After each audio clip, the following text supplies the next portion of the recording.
सर्दी का जो मौसम होता है वो गुलाब के पौधे के लिए एक बहुत ही बेहतरीन फूल देने वाला समय होता है। सर्दी के मौसम में गुलाब के पौधे पर बहुत ही बेहतरीन फ्लावरिंग होती है। लेकिन इस गमले में लगे हुए हमारे इस गुलाब के पौधे पर आप लोगों को एक भी फूल नजर नहीं आ रहा होगा। फूल देने की बात तो दूर है, हमारे इस गुलाब के पौधे की ग्रोथ ही बहुत ही स्लो है। तो दोस्तों, अगर आप लोगों ने भी अपनी घर की छत पर, टेरेस गार्डन में, गमलों में, क्यारी में या फिर डायरेक्ट जमीन में गुलाब के पौधे को लगा रखा है और आप लोग काफी महंगे महंगे फर्टिलाइजर इस्तेमाल करते करते थक चुके हैं, तो आज की ये वीडियो खास करके आप लोगों के लिए ही है। आज की इस वीडियो में मैं आपको बताऊंगा आपके गुलाब के पौधे के लिए एक बेहतरीन ऑर्गेनिक फ्री का फर्टिलाइजर, जिसके इस्तेमाल करने के बाद आपके गुलाब के पौधे पर इस तरीके से ढेर सारे फूल आना स्टार्ट हो जाएंगे।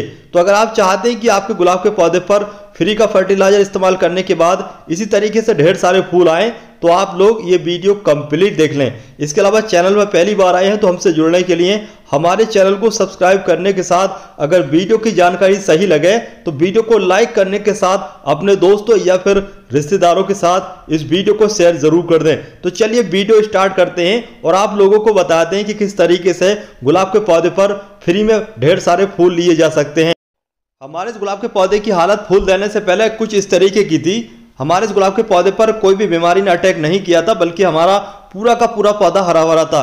काफी सारे फर्टिलाइजर इस्तेमाल करने के बाद हमारे इस गुलाब के पौधे की ग्रोथ तो चल रही थी शानदार तरीके से, काफी लंबी लंबी ब्रांचेस हो चुकी थी फर्टिलाइजर इस्तेमाल करते करते। लेकिन हमारे पौधे पर दिक्कत ये थी कि एक भी फूल हमारे इस गुलाब के पौधे पर नहीं आया था। आप लोग देख ही सकते हैं, कहीं पर भी आप लोगों को कोई भी फूल या कली नजर नहीं आ रही होगी। पौधा बहुत ही तेजी से ग्रोथ कर रहा है फर्टिलाइजर इस्तेमाल करने की वजह से, लेकिन फूल नहीं आ रहे। तो फूल लेने के लिए सबसे ज्यादा जरूरी होता है गुलाब के पौधे की हार्ड या फिर शॉर्ट प्रूनिंग करने का। जब आप लोग गुलाब के पौधे की हार्ड या फिर शॉर्ट प्रूनिंग कर देंगे तो आपके गुलाब के पौधे पर नई ब्रांचेस आएंगी और नई ब्रांचेस पर ही गुलाब का पौधा अच्छे तरीके से फ्लावरिंग करता है गुच्छों में। तो गुलाब के पौधे को एक साल में एक बार हार्ड या फिर शॉर्ट प्रून करना बहुत ही ज़्यादा ज़रूरी होता है। लेकिन गुलाब के पौधे पर हार्ड प्रूनिंग करें या फिर शॉर्ट प्रूनिंग करें, इसके लिए सही सीजन का होना बहुत ही ज़्यादा ज़रूरी होता है। ऐसा नहीं है कि आप लोग कभी भी गुलाब के पौधे को हार्ड या फिर शॉर्ट प्रून कर दें वीडियो देखने के बाद और फिर कमेंट करें कि आपने हार्ड प्रूनिंग करने को कहा, शॉर्ट प्रून करने को कहा, उसके बाद हमारा गुलाब का पूरा पौधा ही सूख गया।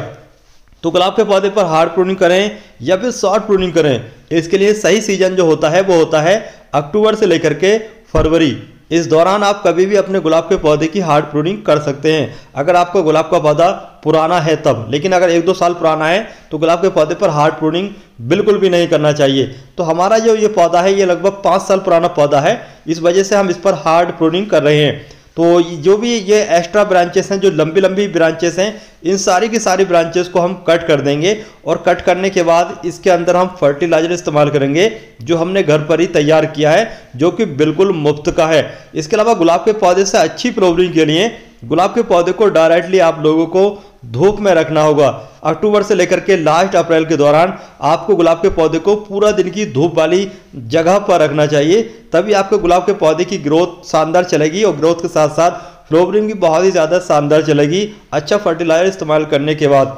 लेकिन अप्रैल के बाद और अक्टूबर तक गुलाब के पौधे को ग्रीन नेट के नीचे रखना चाहिए, क्योंकि अप्रैल के बाद में तेज गर्म खुश्क हवाएं चलती हैं, धूप भी तेज हो जाती है। तो ऐसे में आप लोगों को गुलाब के पौधे को ऐसी जगह रखना चाहिए जहां पर डायरेक्ट पूरा दिन की धूप नहीं आती हो। डायरेक्टली धूप में रखेंगे तो गुलाब के पौधे के सूखने के चांस ज़्यादा बढ़ जाते हैं, क्योंकि गर्म खुश्क हवाएं चलती हैं अप्रैल के बाद में, तो आपके गुलाब के पौधे में एकदम पानी की कमी हो जाती है। तो यहाँ पर आप लोग देख सकते हैं हमने हमारे गुलाब के पौधे की हार्ड प्रूनिंग कर दी है और हमने फर्टिलाइजर भी इस्तेमाल कर लिया है। कौन सा फर्टिलाइजर कैसा बनाना है वो आगे आप लोगों को जानकारी देंगे। अब यहाँ पर आप लोग देख सकते हैं हमारे गुलाब के पौधे पर हार्ड प्रूनिंग करने के और फर्टिलाइजर इस्तेमाल करने के 25 दिन के बाद का ये रिजल्ट है। 25 दिन के बाद हमारे गुलाब के पौधे पर नई नई ग्रोथ स्टार्ट हो चुकी है, पौधा धीरे धीरे घना होता जा रहा है और कुछ ही दिनों में हमारे इस गुलाब के पौधे पर बहुत ही तेजी से फ्लावरिंग होना स्टार्ट हो जाएगी। फिलहाल अभी वेजिटेटिव ग्रोथ चल रही है, नई नई पत्तियां आ रही हैं और हल्की हल्की ब्रांचेस आ रही हैं। उसके बाद में हमारे गुलाब के पौधे पर फ्लावरिंग होना स्टार्ट हो जाएगी। अगर हम बात करें कि गुलाब के पौधे को मिट्टी कैसे होना चाहिए, तो गुलाब के पौधे के लिए वेल ड्रेन्ड मिट्टी होना चाहिए, यानी कि थोड़ी रेतीली मिट्टी गुलाब के पौधे के लिए पसंद होती है। तो गुलाब के पौधे को थोड़ा रेतीली मिट्टी में लगाएं, जिससे कि ड्रेनेज सिस्टम भी सही रहे और पौधे की ग्रोथ भी शानदार तरीके से चलती रहे। चलिए आने वाले समय में देखते हैं कि हमारे इस गुलाब के पौधे पर कब तक फ्लावरिंग होना स्टार्ट हो जाती है। और दोस्तों यह है रिजल्ट 1 महीने के बाद। हमारे इस गुलाब के पौधे में हमने जो हार्ड प्रूनिंग की थी और फर्टिलाइजर इस्तेमाल किया था, उसके इस्तेमाल करने के लगभग 1 महीने के बाद का ये रिजल्ट आप लोगों के सामने है। हमारे इस गुलाब के पौधे पर गुच्छों में फूल आना स्टार्ट हो चुके हैं। आप लोग देख सकते हैं, जहां पर आप लोगों की नज़र जा रही होगी वहां पर आप लोगों को फूल ही फूल और कलियां ही कलियां नजर आ रही होंगी। पूरा का पूरा पौधा हमारे आने वाले समय में फूलों से भर जाएगा। अभी फिलहाल स्टार्टिंग है और आने वाले समय में काफ़ी सारे इस पर फूल खिलना स्टार्ट हो जाएंगे। चलिए अब हम आपको बता दें कि आपको कौन सा होममेड ऑर्गेनिक फ्री का फर्टिलाइजर इस्तेमाल करना है अपने गुलाब के पौधे में। तो गुलाब के पौधे में जो फर्टिलाइजर आप लोग इस्तेमाल करेंगे उसके लिए आप लोगों को चाहिए काफ़ी बड़ी इस तरीके की बाल्टी, या फिर कोई भी आप लोग डस्टबिन वगैरह का भी इस्तेमाल कर सकते हैं।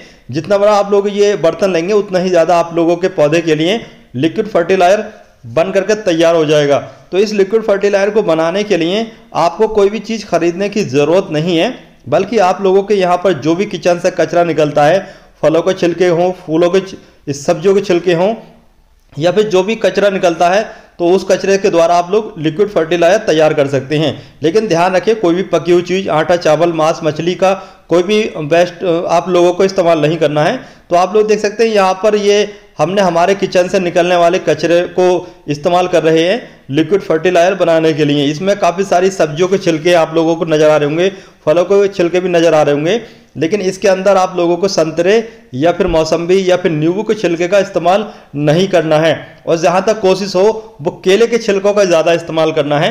केले के छिलके के अंदर हाई लेवल का पोटेशियम होता है, जो कि आपके पौधे के लिए अच्छी फ्लावरिंग के लिए बहुत ही ज़्यादा ज़रूरी होता है।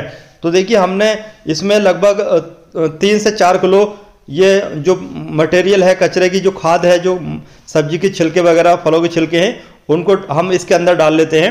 उसके बाद में इसके अंदर हम काफ़ी सारा पानी डाल लेंगे। इसमें लगभग 40 लीटर पानी आ जाएगा। तो हम लगभग 40 लीटर पानी इसके अंदर हम डाल लेते हैं। और जो कचरा है वो लगभग हमने 5 किलो के करीब डाल दिया है। अब देखिए हम लगभग 5 लीटर की ये 3-4 कैने हम डाल चुके हैं। तो ये 20 से 25 लीटर के करीब पानी हो चुका है। और उसके अंदर अब हम डालेंगे ये गुड़ को डालने से फास्फोरस की मात्रा ज़्यादा हो जाती है, पोटेशियम की मात्रा ज़्यादा होती है। इसके अलावा आयरन, कैल्शियम और इसके अलावा और भी दूसरे जरूरी पोषक तत्व आपके इस लिक्विड फर्टिलाइजर में मिल जाते हैं, जिससे आपके पौधे को अच्छी ग्रोथ को बढ़ाने के लिए, फ्लावरिंग को बढ़ाने के लिए काफ़ी अच्छा रहता है। इसके अलावा इसके इस्तेमाल करने से फ्रेंडली बैक्टीरिया की तादाद काफ़ी ज़्यादा होती है, जिससे कचरा जल्दी डिकम्पोज होता है और कचरे के द्वारा जो लिक्विड तैयार होगा वो जल्दी होगा। इसके अलावा जो लिक्विड आप लोग अपने पौधों में इस्तेमाल करेंगे उससे आपके पौधे की मिट्टी जो है वो फ्रेंडली बैक्टीरिया से काफ़ी ज़्यादा भर जाएगी। और जो फ्रेंडली बैक्टीरिया है वो काफ़ी सारा अपना काम करेंगे और इससे आपके गुलाब के पौधे पर अच्छी फ्लावरिंग होगी। इसको डालने के बाद आप लोगों को हर रोज़ इस तरीके से किसी भी डंडे की मदद से इसको मिक्स करना होता है, चलाना होता है। तो इसको हम इस तरीके से मिक्स कर लेंगे डेली, और कुछ ही दिनों के बाद आपका जो फर्टिलाइजर है वो बन करके तैयार हो जाएगा। इसके अंदर से बदबू ना आए, मक्खी मच्छर न पनपे, इसके लिए आप लोग इसको ढक करके रखें। तो चलिए इसको ढक करके रख देते हैं और देखते हैं आने वाले समय में क्या रिजल्ट देखने को मिलता है। इस बाल्टी में कचरा डाले हुए पूरे 5 दिन का समय हो चुका है। 5 दिन के बाद आप लोगों को कुछ इस तरीके का रिजल्ट देखने को मिलेगा। आप लोग देख सकते हैं ऊपर की साइड में वाइट ये फंगस सा जमा हो चुका है। इसी फंगस के अंदर काफ़ी सारे फ्रेंडली बैक्टीरिया हैं जो कि आपके कचरे को बहुत तेज़ी से डिकम्पोज कर रहे हैं, लिक्विड खाद तैयार कर रहे हैं। ये जो आप लोग वाइट देख रहे हैं, जब ये इस तरीके का फंगस सा जमा हो जाए, दूसरे तीसरे दिन जमा हो जाता है, कभी कभी अगर आप लोग इसको इस तरीके से नहीं चलाते हैं तो आप लोग इस तरीके से इसको चला देंगे तो ये जो फंगस है वो नीचे पहुंच जाएगा और अपना जो इनका बैक्टीरिया का काम है लिक्विड फर्टिलाइजर तैयार करने का, वो बहुत ही तेज़ी से तैयार करने लगेंगे। तो इस तरीके से आप लोग हर दूसरे तीसरे दिन या फिर डेली इस कचरे को इस तरीके से हिलाते रहें। और जब ये कचरे के अंदर जो लिक्विड है वो जब बिल्कुल पीला होने लगा, येलो होने लगे, तो आप लोग समझ सकते हैं कि आपका जो कचरे के द्वारा लिक्विड फर्टिलाइजर है वो बन करके तैयार हो चुका है। और ये जो सब्जी हैं वो धीरे धीरे डिकम्पोज होने लगेंगी, तो ये नीचे बैठ जाएंगी तलहटी में और आपका जो फर्टिलाइजर है वो बन करके तैयार हो जाएगा। अभी चलिए इसको ढक करके रख देते हैं और आने वाले समय में देखेंगे कि कब तक हमारा लिक्विड फर्टिलाइजर हमारे गुलाब के पौधे सहित और बाकी पौधे के लिए किस तरीके से तैयार होता है। तो यहाँ पर आप लोग देख सकते हैं, अब जो रिजल्ट है ये लगभग 15 दिन के बाद का रिजल्ट है। 15 दिन के बाद आप लोग देख सकते हैं जो भी सब्जियां थी वो सारी की सारी डिकम्पोज होने के बाद नीचे पहुंच चुकी है और हमारा जो लिक्विड फर्टिलाइजर है वो बन करके बिल्कुल तैयार हो चुका है। अब हम इस हमारे गुलाब के पौधे में इस्तेमाल कर सकते हैं। गुलाब का पौधा हो, मोगरा, जास्मिन का पौधा हो, कोई भी सब्जी का पौधा हो, सभी में आप लोग इस लिक्विड ऑर्गेनिक फर्टिलाइजर को अच्छी फ्लावरिंग के लिए, पौधे की अच्छी ग्रोथ के लिए इस्तेमाल कर सकते हैं। इस होममेड ऑर्गेनिक लिक्विड फर्टिलाइजर को आप लोग अपने गुलाब के पौधे में डायरेक्टली इस्तेमाल करें, बिना पानी मिलाए। गुलाब का पौधा हो, फलों का पौधा हो, या फिर कोई भी फूल का पौधा हो, सब्जी का पौधा हो, सभी में आप लोग इसको डायरेक्टली इस्तेमाल कर सकते हैं। इसका कोई भी साइड इफेक्ट आपके पौधों पर नजर नहीं आता है, क्योंकि ये फुली ऑर्गेनिक है, नेचुरल फर्टिलाइजर है, और इसके इस्तेमाल करने के बाद आपके पौधे पर बहुत ही अच्छी फ्लावरिंग होती है। तो दोस्तों, आप लोगों ने देखा हमारे इस गुलाब के पौधे पे हमने काफ़ी सारे फर्टिलाइजर इस्तेमाल किए थे, जिसके बाद में पौधे की ग्रोथ, टहनियों की ग्रोथ तो हुई, लेकिन पौधे पर फूल नहीं आए। तो हमने इस ऑर्गेनिक फ्री के फर्टिलाइजर को जब इस्तेमाल किया तो इतना अच्छा रिजल्ट हमें देखने को मिला। ये वीडियो की जानकारी आप लोगों को कैसी लगी, कमेंट करके जरूर बताएं। वीडियो पसंद आए तो लाइक और शेयर जरूर कर दें।